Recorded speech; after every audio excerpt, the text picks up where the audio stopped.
조금은 잔혹한 이야기, 로봇에게 일자리를 빼앗긴 인간들의 이야기. 중국의 예를 한번 들어볼까요? 단 2년 사이에 200만 명의 노동자가 일자리를 로봇에게 넘겨야 했습니다. 미국도 마찬가지죠. 향후 3,600만 개의 일자리가 인공지능에 기반한 자동화 시스템으로 대체될 것이라는 전망. 이는 미국 전체의 일자리의 4분의 1에 달합니다. 또 다른 예측도 있습니다. 2030년까지 전 세계 노동력의 5분의 1에 달하는 8억 개의 일자리가 사라질 것이라는 것.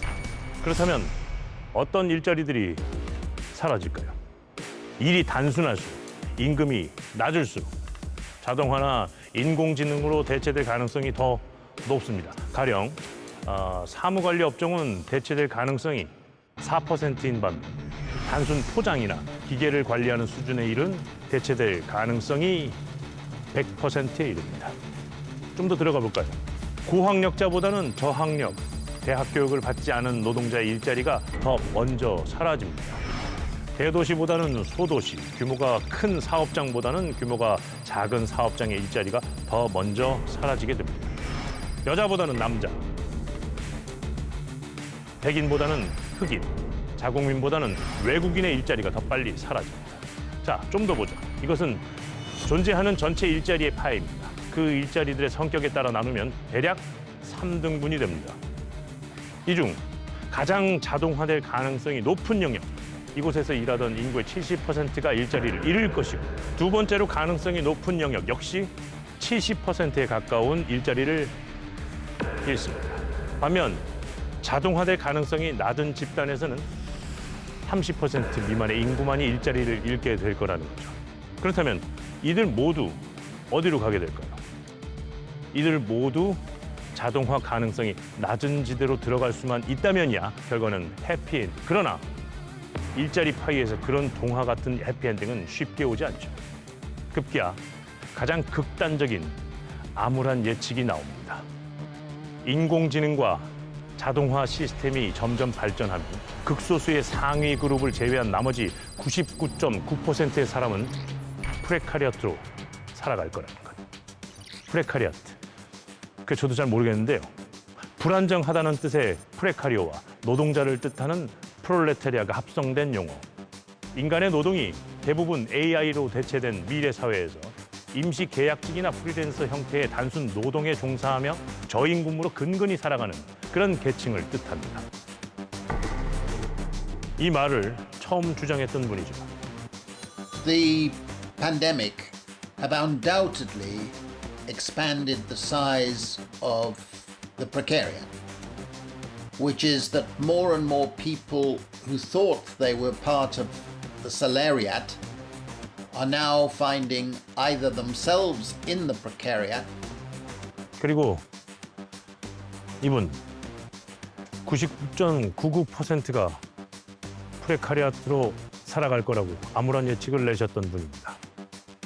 한국인의 99.997%가 프레카리아트가 된다라는 것은 프레카리아트는 사실은 이제 보통의 사람들인데요. 그런데 이제 이들이 주로 이제 플랫폼이라는 것에 소속이 되어서 플랫폼을 기반으로 노동을 한다는 것인데요.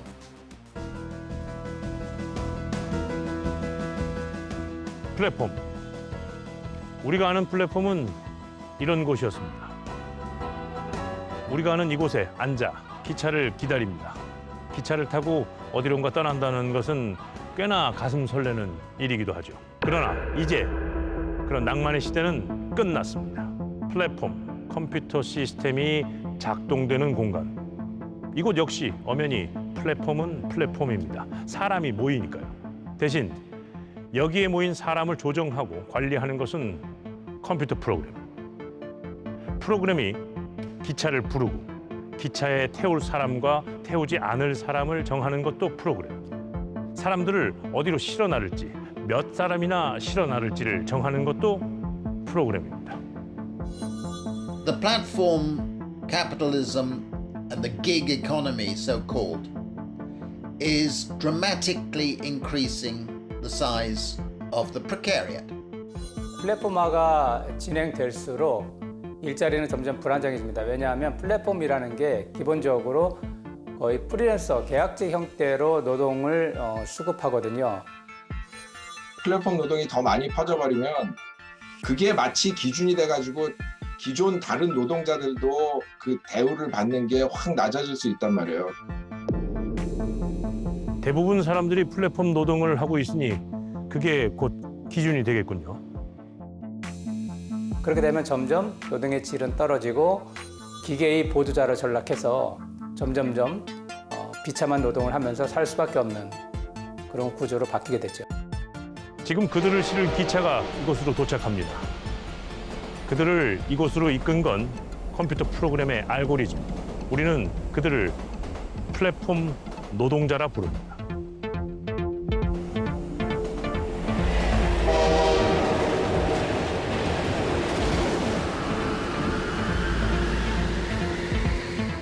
(2030년)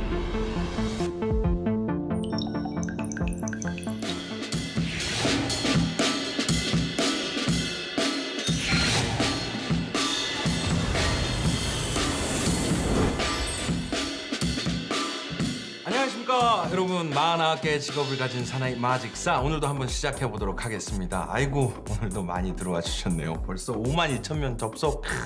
감사합니다. 제가 막 힘이 납니다. 예, 맞습니다. 제 직업이요. 제가 실제로 지금까지 거쳐온 직업만 다 합쳐도 50개가 넘는데 왜 49개냐? 제가 이 채널을 처음 시작할 때까지만 해도요, 49개라고 그러면 정말 까마득하게 많게 느껴졌거든요. 그래서 이 49개를 다 채울 때까지 열심히 일을 하자. 그게 제 목표였습니다. 예. 그럼 이제 시작해 보도록 하겠습니다. 자, 여러분, 제가 지난달에 한 일인데요. 자, 이게 뭐 같아 보이십니까? 오, 잘 맞추시네요. 예, 맞습니다. 자, 이것은 제설차 로봇입니다. 눈을 치우는 로봇이죠. 지금 이상기후 때문에 벌써 3년째 매년 겨울마다 폭설이 이어지고 있는데 올해에도 눈이 1m 이상 쌓인 지역이 상당히 많습니다. 자, 다들 아시다시피요, 로봇의 효율을 인간이 따라갈 수가 없습니다. 예전엔 제설차 10대가 치워야 했던 양을 이제는 이 로봇 3대가 해결을 하거든요. 자, 맞습니다. 이 제설차 로봇도요, 일반 도로 청소 로봇하고 비슷합니다. 기본적으로는 무인 로봇이에요. 근데 얘네들은요, 그것보다 한참 더 똑똑해야 합니다.